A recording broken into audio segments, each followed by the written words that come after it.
we're doing the sportscast because we literally want to change sports. Like we've talked about that. Like Yeah, for that's the the better. biggest. Like I, I, I want there to be so much noise going on, either through our conversations or just the community as a whole, that just eventually goes like, you know what, college football, fix it.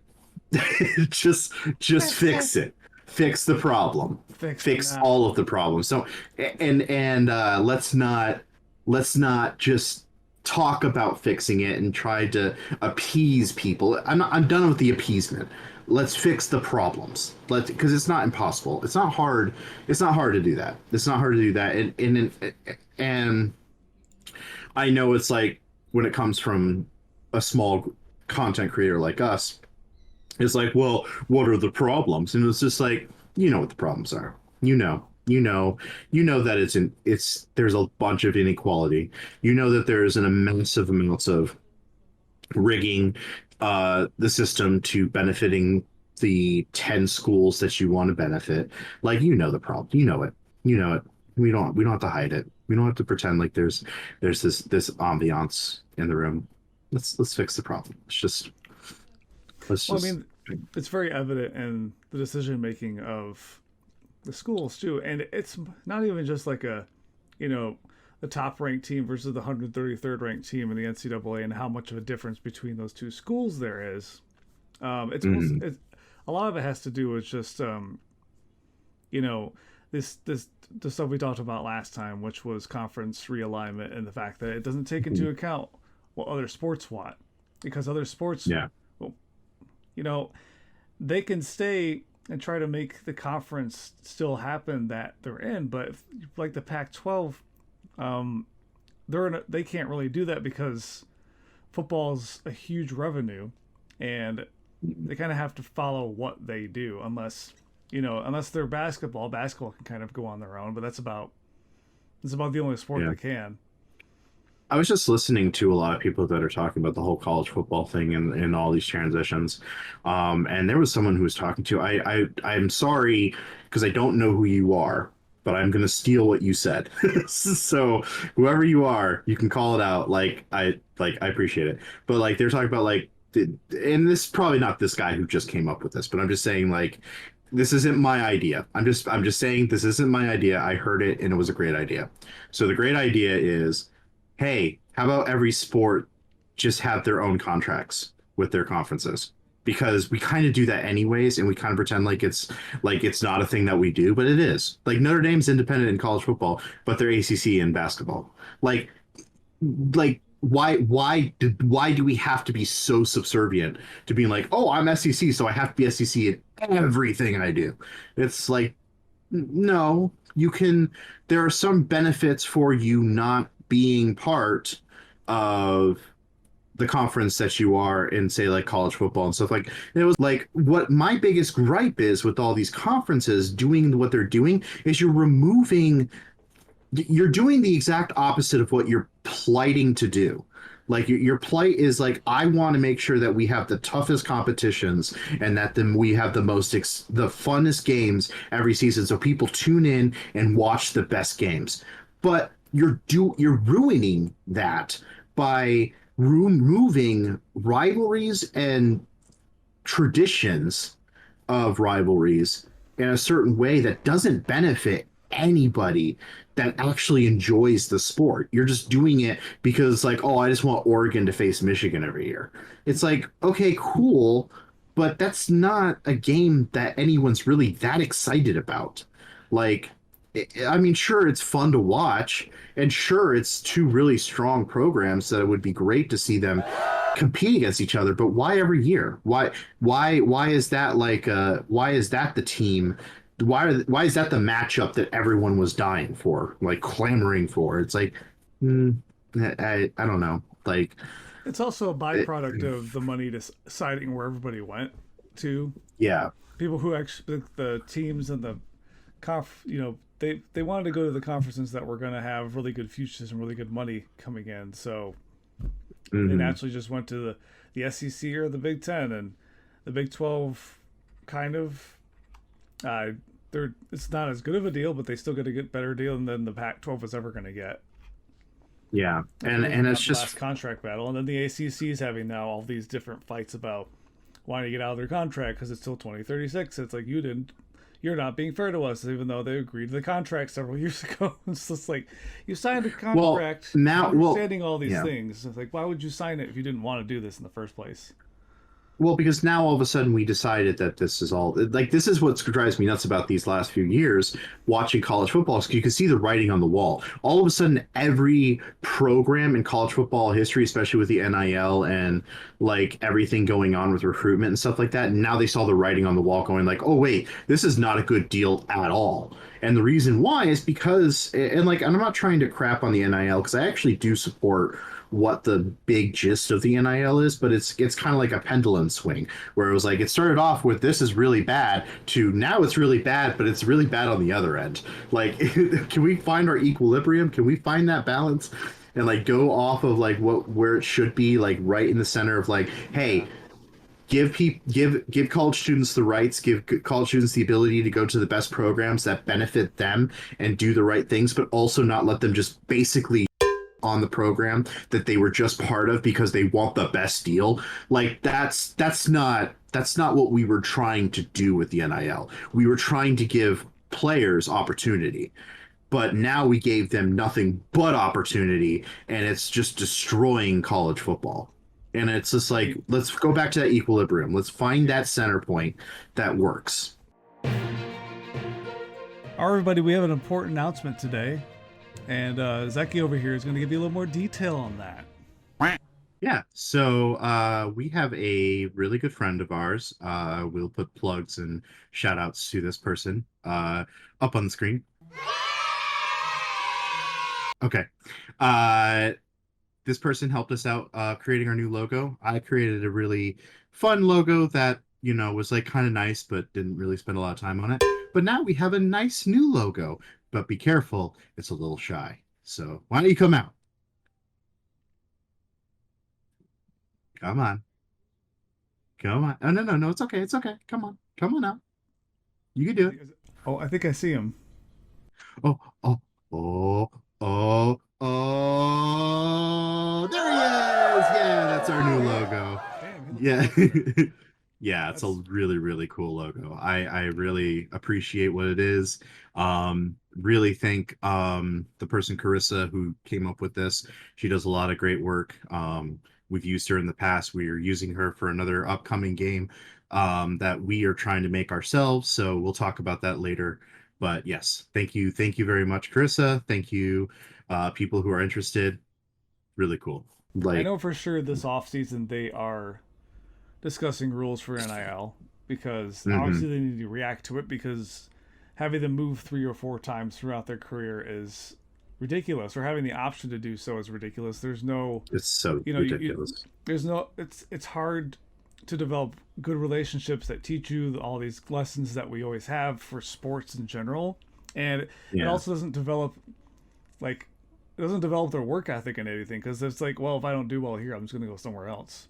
Well, but this is also the other It doesn't crap teach about anything. this as well, because like the thing is that's really annoying about this as well. Like if you talk about it, is that these are still students.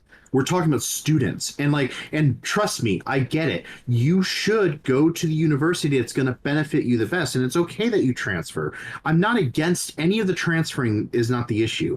The issue is this: you need a degree because you're most likely like, and I'm not saying this to the ones that are going to make it to the NFL, but you're not all going to make it to the NFL. You're just not. You're not going to make it there because there's 32 teams and you are playing in a league of 133 teams. So naturally, Yeah. you're not going to play in the NFL. Just keep that in mind. If you are doing all this transferring and stuff like that, you're trying to posture, you're trying to get to that point. You're like, hey man, I'm the one that's going to make it. You're probably not. So like, I'm not saying don't pursue the best thing for you, because definitely do that. But also don't look at it in the idea that you're gonna just go into the NFL and all your problems will be solved once you join the NFL, because that's just not true. It's just not.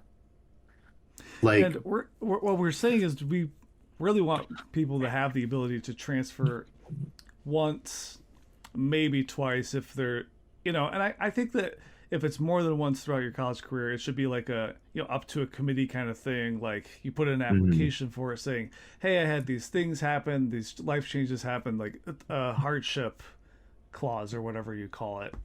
I'm okay with it having, one free pass of being like, hey, this isn't working out for me. I really want to go somewhere else and figure it out, because obviously I'm going to be a backup the whole time I'm here, and I really want to play football. Which is really want and maybe they're not enjoying the university as much as they thought they would. There's all these different reasons to have the move, and football gives them that opportunity to do so. Right, which is great, because that was the problem with NIL, or before they had the NIL, is you had to wait a year when you got transferred. So you had to just basically be not on a team. You were on a team, but you just were redshirted, and you were just treated as a redshirt, which was intense practices, which was incredibly hard to be on the team and consistent, because coaches wanted results right away. If you're going to transfer on there, sometimes coaches didn't even really respect it as much, because it's like, well, I need a player right now.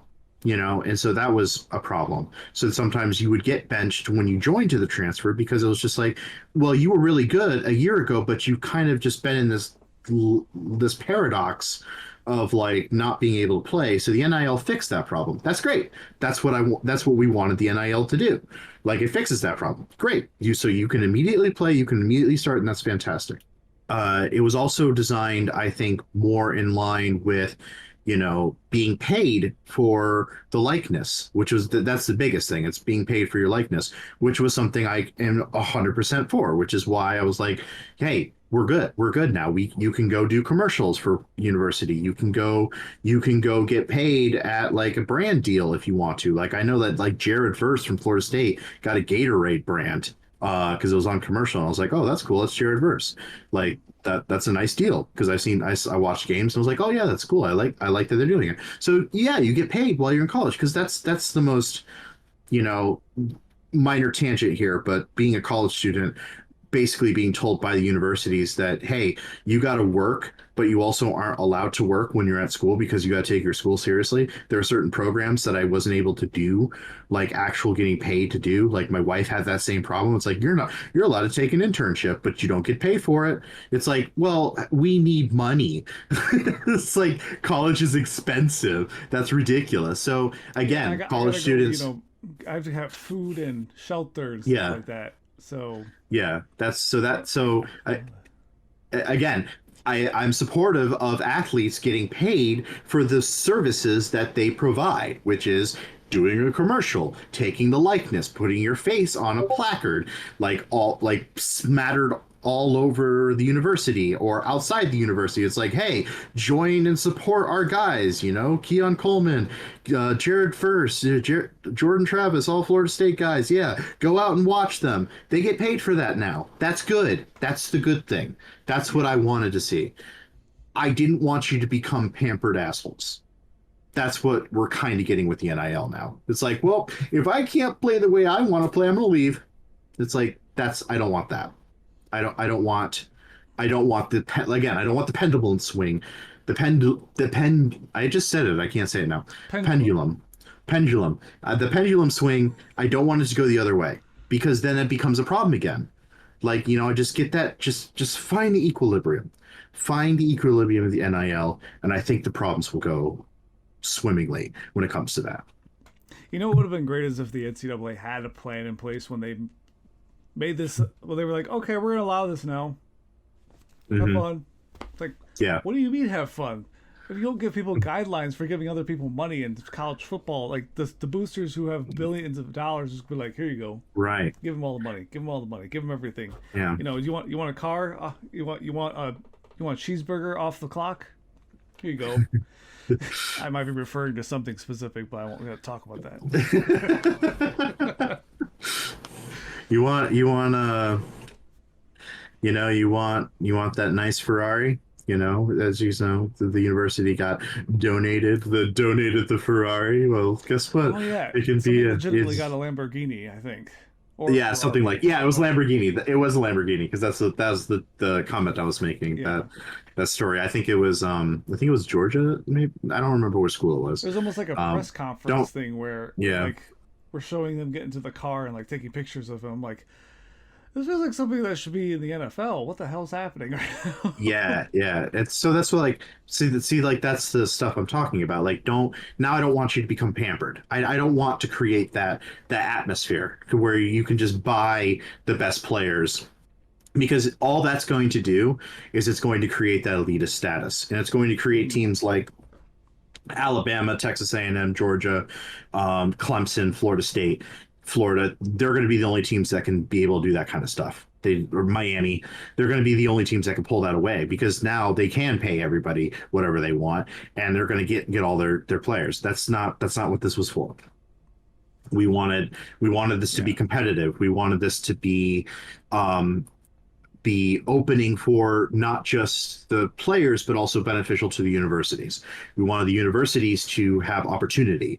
So now, like, I felt like the NIL, like when I first understood what the NIL was talking about when they were kind of doing it, and you're right, like NCAA had no parameters. They were like, regulation, that sounds stupid. Like they just kind of went with it. Let's just react to everything that we make rules for. Yeah, I don't want to be proactive. I just want to be reactive. I just want Jimbo Fisher to make $76 million for no reason. Like, that's fine. Like, oh no. Well, that's not Texas, NIL, but that's on Texas A&M being the dumbasses. I'm sorry. I don't mean to like upset anybody who really roots for that school and loves that school, but y'all know that they fucked up when they made that deal. Yeah, y'all that was know bad. they fucked that up. They did real bad on that. And the biggest, and like that's not an NIL thing, so that's like a really bad example, but it is kind of the same thing. If you don't regulate contracts, if you don't, come up with parameters, people can just walk away with anything. And that's what's great about having wonderful lawyers, is that you can get away with murder if you really wanted to. Jimbo Fisher was one of the most underperforming coaches at the level that he was supposed to play at, and he ended up becoming one of the richest coaches of existence, like not really earning anything. Like, no, I ain't buying that. Yeah, and I don't know if he's got another job yet. I haven't seen that in the coaching carousel this year. I hope not. And I don't hate Jimbo Fisher, but I just hate the situation. Like that's the thing. Like, and I don't really have any love for him, because again, I'm a Florida State fan, and I don't feel like even his national championship year was 100% him, because the moment that people kind of became hands off with him was the moment you got to see that degrading level of Florida State, where it's like, well, we were so powerful and predominant, and we just became mediocrity after 2 years. Like, we became so mediocre. And then the moment he left, and then we got like Willie Taggart and all that kind of stuff, and during that era, like it just meandered into obscurity. And I would even say the same thing on maybe a smaller scale for Western Michigan, where we had PJ Fleck, who gave us a 16-0 or 14-0 season. No, 16 games. Sorry, one more time. He gave us a 13-0 season. There you go. With a chance to be in a Sugar Bowl and compete to actually win it. Didn't win it, but it was a really good game. And then he leaves the next year, and we go into mediocrity within like 3 or 4 years again. And sure, you could say that we won a bowl game 2 years ago. And we faced a Nevada team that was just like not at all the team that that's right. Season. So we just crushed them because we had most of our team and they didn't. Because a lot of their team was just gone or injured or moving on to more professional things. I don't know. Mm-hmm. So what I'm saying is that this happens to teams a lot, where you see a coach come in and they're successful after a really successful coach was there, and then all of a sudden, like 2 or 3 years later, you really see if they're actually being successful on their own terms. Like, are they recruiting as well as that person did? Are they making decisions as well as that person did? Like, are they back? Are they getting even close to the success that that person did? And don't get me wrong, 13-0, especially in a group of 5 program, is really, really hard to get to. And it's really, really hard, crazy expectation to have every year, because you're going to lose people, and it's hard to replace really good people. So I don't know. It's like you will see after 2 or 3 or even 4 seasons if that coach is worth their own. Like if they can last on their own and really keep you into more successful um, progress. Unless a coach is doing absolutely abysmal and doing incorrect things like behavior issues or otherwise, I don't see the logic in not letting a coach for 4 years. Like I just, especially in college football, you like 4 years is a freshman to a senior. You know what I mean? Like that's my logic. Like if you can turn a freshman class into a senior class that is a predominantly powerful program, you have 4 years to do it. You know what I mean? Like that and I'm not just saying just because like turning your freshmen into amazing seniors. I'm just saying like that is just the time frame that you're going to have because you have so many players that you work with and you coach under and all that kind of stuff. Like it takes a rigmarole of like trying to get them to do what they want to do or what you need them to do and how they get the program. I mean, I have a small example of this in my own life. I'm not going to tell directly what I do, but I do work with kids. And this is my first year working with kids at this job. I will say that this first year is a super trial, test and trial era. Like I haven't solidified. I haven't created. I haven't done what I need to do with these group of kids because I'm learning them still. Next year I have a bunch of ideas. As long as I'm still working at this program, I have a bunch of ideas for next year because I learned from this year. It takes time to develop a program and be immensely successful as long as you're doing it, but you got to be able to do the program that is required. So like, yeah, if a coach is, if it, like, I don't care if a coach, because that's what happened with PJ Fleck too. I don't care if a coach starts off a season's 0 and 5, or 0 and 13. I don't care, or 0 and 12 at this point at that argument. Yeah. 0 and 12. If you're an 0 and 12 coach, I don't care. I don't care your first year what you really do. What I care is if I'm seeing progression.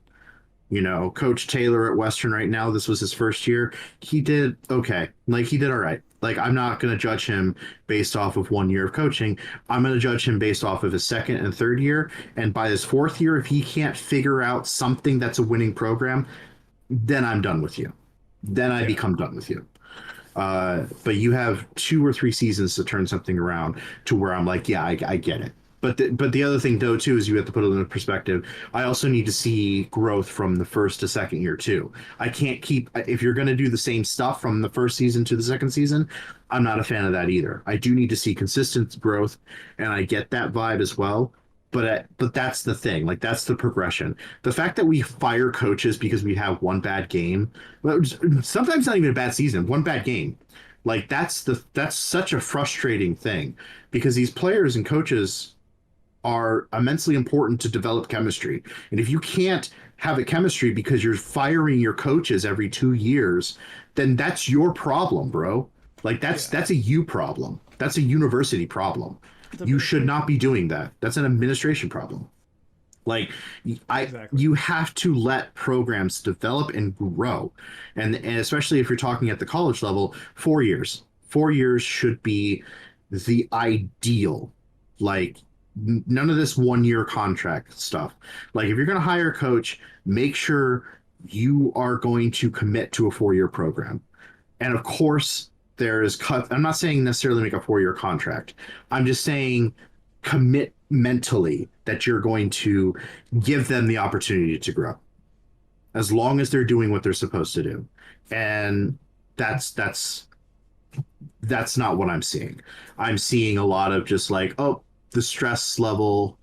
Oh, this isn't going the way it's supposed to. Fans are getting upset. Who cares about what the fans think?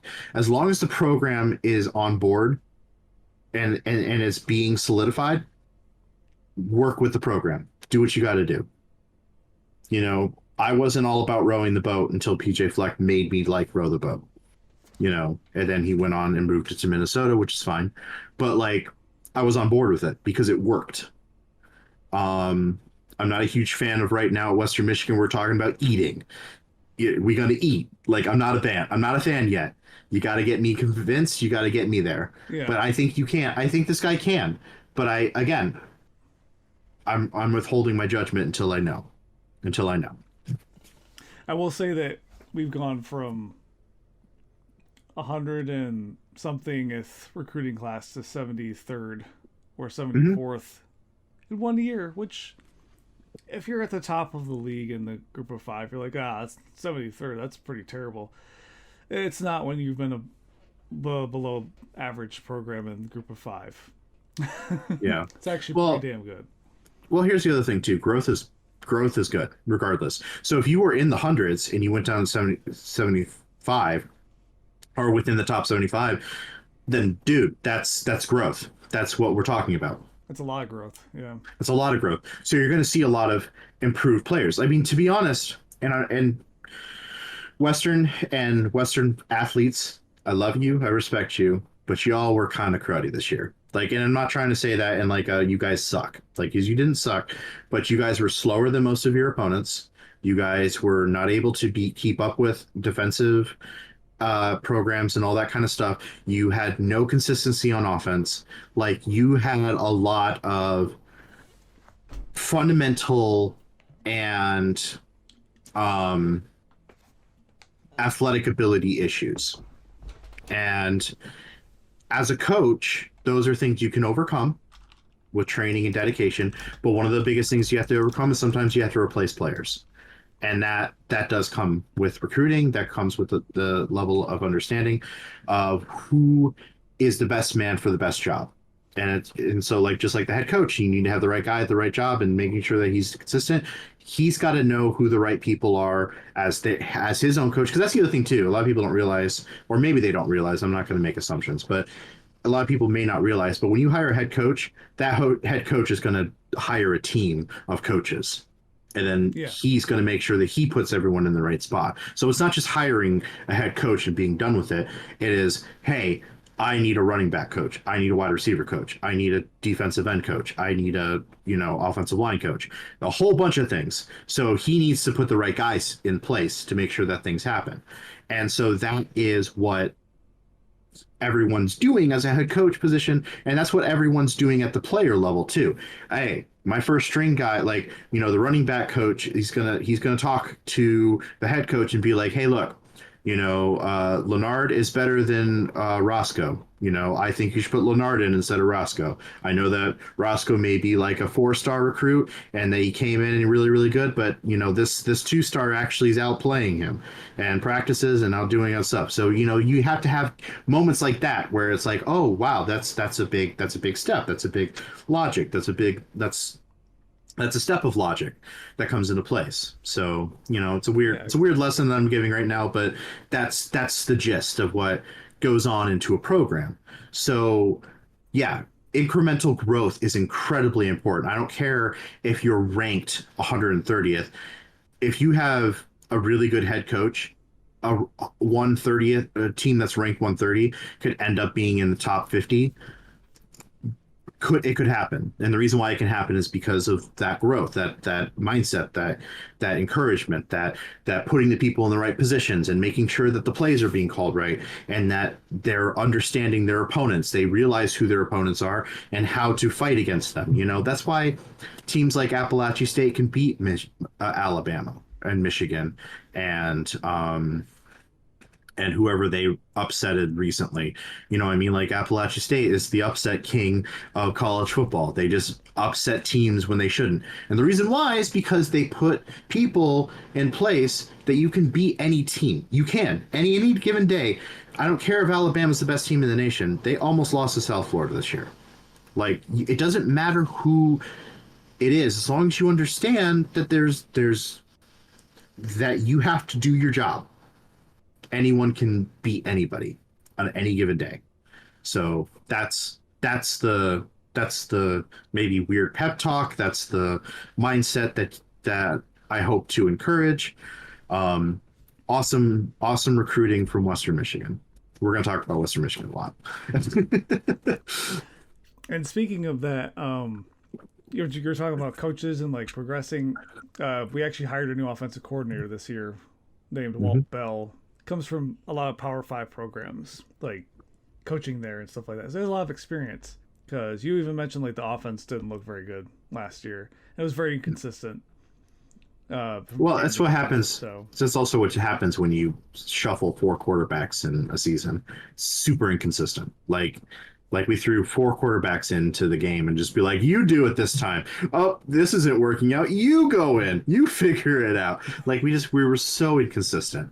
And I think it's just because I don't think we knew what we were doing. We didn't have an identity.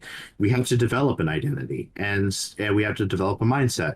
And like slogans are great as long as you buy into it. You know what I mean? So if we're gonna eat, then we might as well eat. You know what I mean? Like we got to figure out that slogan. We better eat well. We got to do it right. That I'm cool with it if it works. If it doesn't work, then it's garbage and it needs to be thrown away. Oh, when we talk about theming, branding, and like just trying to like create like a community and stuff like that, it's very incredibly important. Like we kind of mentioned at the beginning of our podcast that we were originally Hockey Talker. Hockey Talker's not a thing. We're Wise Fools now. There's a reason why we did that, because it's a branding. It's a mindset. Hockey Talker came with a lot of personal failure, and not necessarily because we failed per se, but I think Gerg and I just kind of felt this like cloud over our heads of like, man, this isn't working. So ideologies have to change. And sometimes with ideologies changing, it creates a different name. It creates a different brand. Take the bad out of your programs and put it in with the good. We kept having trouble. We kept having trouble getting it off the ground. Many years, many times. Try to start it so many times that it was just. It just became overwhelming after a while to keep having the same name and keep trying to do the same thing and have it not work all those different times for completely different reasons in different parts of our lives. And it feels like with this particular move to go to Wise Fools, it feels so much better already, and we're already doing so many things quickly and relearning things, and I don't know, it just feels a whole lot better. Yeah. So like, I know that, and that's great, and I would bring it up, but the reason why I brought it up in terms of like the sportscast is because that's what you need to do at a football program. So that's part of the reason too, where I'm telling people like give coaches 4 years, give coaches time to show them what they're talking about, give them the opportunity. Eventually their judgment day will come. Give them time. Notre Dame, quit firing coaches every 2 years. Just stop it. Like, I think your programs would be way more successful if you stop firing coaches every 2 years.